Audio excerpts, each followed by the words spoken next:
Hello everyone, welcome to my YouTube channel. मेरा नाम है रंजीत। उम्मीद करता हूं आप लोग बहुत अच्छे होंगे। आज की ये स्टोरी यूक्रेन में स्थित चेर्नोबिल पावर प्लांट की है। इस पावर प्लांट में एक घटना के चलते करीब 1.5 लाख लोगों की जान चली गई थी। तो चलिए जानते हैं इस घटना के पीछे की पूरी कहानी। आप वीडियो के अंत तक जरूर बने रहिएगा। तो चलिए वीडियो को शुरुआत करते हैं।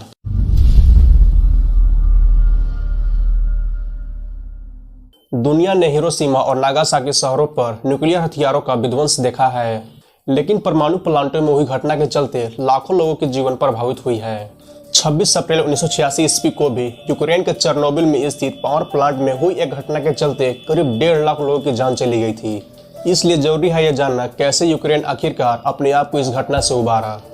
आज के हम इस वीडियो में इसी आर रिएक्टर के एक्सीडेंट के बारे में आपको बताने वाले हैं। पावर प्लांट में होने वाले एक रेगुलर टेस्ट को गलत तरीके से किया गया था। इसके बाद प्लांट में हुए 2 बड़े विस्फोटों ने रिएक्टर में लगे 1000 टन वजनी छत को उड़ा दिया। इससे हिरोशिमा पर गिराए गए न्यूक्लियर बॉम्ब की तुलना में 400 गुना ज्यादा रेडिएशन निकला। प्लांट में हुई विस्फोटों के कारण 2 कर्मचारियों की मौत ऑन द स्पॉट हो गई और आने वाले महीनों में रेडिएशन के चलते 28 और लोगों की मौत हो गई। दूसरी ओर रेडिएशन के चपेट में आने से हजारों की संख्या में लोगों को कैंसर हो गया और उनकी बाद में मौत की वजह बनी। चेर्नोबिल की घटना ने लोगों के बीच न्यूक्लियर प्लांट के खतरों को उजागर कर दिया और सोवियत संघ सरकार की विफलता को भी उजागर कर दिया। सबसे पहले जानते हैं कि ये चेर्नोबिल कहाँ है। तो ये पावर प्लांट यूक्रेन की राजधानी कीव से 80 मील नॉर्थ में बना हुआ है। उस दौर में प्लांट में काम कर रहे परिवार और मजदूरों को रहने के लिए उस प्लांट से कुछ मील की दूरी पर एक शहर प्रिपियत को बसाया गया था।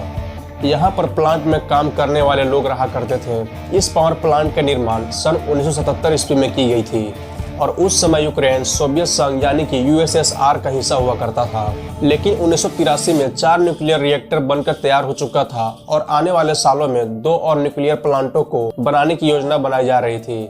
सारी चीजें बहुत अच्छे से चल रही थी, लेकिन 26 अप्रैल 1986 की एक रात 1:23 पर प्लांट की बिजली अचानक से बंद हो गई और इसको लेकर दिन में एक टेस्ट किया गया। क्या बिजली के चले जाने पर इमरजेंसी वाटर कूलेंट सिस्टम काम करेगा या नहीं। लेकिन कुछ सेकेंड के अंदर ही रिएक्टर नंबर 4 के अंदर अनकंट्रोल वेपर यानी कि भाप के रूप में प्रेशर बनने लगा और भाप के इस प्रेशर की वजह से रिएक्टर में लगे भारी भरकम छत उड़ गई।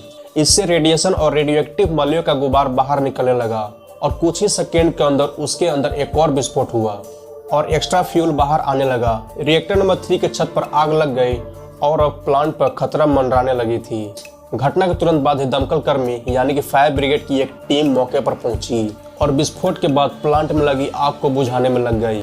लेकिन यहाँ सबसे बड़ी दिक्कत की बात यह थी कि उन्होंने रेडिएशन से बचने के लिए कोई भी सूट नहीं पहनी थी, जिस वजह से प्लांट में मरने वाले 28 लोगों में ज्यादातर फायर ब्रिगेड के ही मेंबर थे।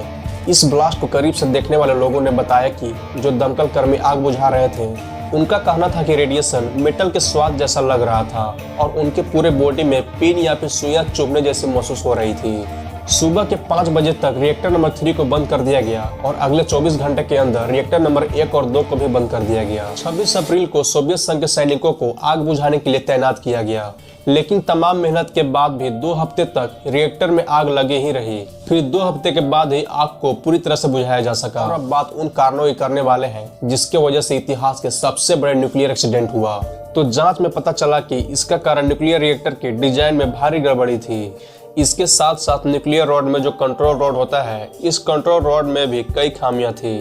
कुछ और कारण में डिफ्यूजन में पैदा होने वाली गर्मी को काबू करने के लिए रिएक्टर में पानी का इस्तेमाल किया जाता है, जिस कारण पानी डिफ्यूजन की प्रक्रिया के दौरान पैदा होने वाले एक्स्ट्रा न्यूट्रॉन को सोख लेता है ताकि पूरा प्रोसेस कंट्रोल से बाहर ना हो। इसी कारण पानी के अंदर भाप का बुलबुला बनता रहता है। लेकिन आमतौर पर सभी रिएक्टर का जो डिजाइन होता है उसमें सिस्टम होता है कि भाप का बुलबुला बनने पर डिफ्यूजन का प्रोसेस कम हो जाए। लेकिन चेर्नोबिल वाले रिएक्टर में यहाँ पर एक कमी थी, उसमें बुलबुले ज्यादा होने पर डिफ्यूजन की प्रक्रिया तेज हो जाती थी। दूसरी तरफ उसके कंट्रोल रॉड्स में भी कई कमी थी। आपको बता दें, न्यूक्लियर रिएक्टर में न्यूक्लियर डिफ्यूजन की प्रक्रिया से एनर्जी पैदा होती है। इस प्रक्रिया में नए न्यूट्रॉन बनते हैं, जिस कारण एक्स्ट्रा न्यूट्रॉन को सोखने के लिए कंट्रोल रॉड्स का इस्तेमाल किया जाता है। अगर एक्स्ट्रा निकलने वाले न्यूट्रॉन को कंट्रोल नहीं किया जाएगा तो डिफ्यूजन की प्रक्रिया काबू से बाहर हो जाएगी और एनर्जी भारी मात्रा में पैदा हो जाएगी, जिससे रिएक्टर में भयंकर विस्फोट होने से रोका नहीं जा सकता। दुर्घटना के जांच के बाद यह पता चला कि कंट्रोल रॉड्स जितना इस्तेमाल होना चाहिए था उससे कम इस्तेमाल हुआ था। जिससे रिएक्टर के अंदर डिफ्यूजन का प्रोसेस काबू से बाहर हो गया और तेजी से भाप बनने लगा और रिएक्टर के अंदर दबाव बढ़ गया, जिससे थोड़े समय के अंदर ही 2 पावरफुल विस्फोट हुए, जिससे पूरे एनवायरनमेंट में रेडियोएक्टिव सब्सटेंसेस फैल गई। रिएक्टर में इस्तेमाल होने वाली यूरेनियम के छड़ों के ऊपर खच्चे उड़ गए, छड़े हवा में ऊंचाई तक उछल गए, जिसके बाद से हवा में रेडियोएक्टिव सब्सटेंसेस फैल गया। उस हादसे के 25 साल बाद 2011 में यूक्रेन और प्रिपियत के कुछ इलाकों को टूरिज्म के लिए खोल दिया गया। इंसानों के छोड़े गए इस इलाके में कुदरत ने इन सालों में नई बसावट तैयार कर दी। रेडिएशन से झुलसे और भूरे पेड़ों के बीच अब जीवन की चहक सुनाई देती है। पेड़ पौधे पर अभी भी असर दिखता है, उनकी लंबाई कम ही रहती है, लेकिन कुछ जानवरों ने धीरे धीरे वहां पर अपनी बस्ती बसा ली। अगर हम 2024 में वर्तमान समय की बात करें तो प्रिपियत और चेर्नोबिल शहर में लोगों को वहां रहने का परमिशन मिल गया है, लेकिन वे लोग वहां का पानी नहीं पी सकते और ना ही वे लोग वहां खेती कर सकते हैं, क्योंकि वहां पर बहुत सारी ऐसी चीजें हैं जो कि खतरनाक रेडिएशन से आज भी प्रभावित है।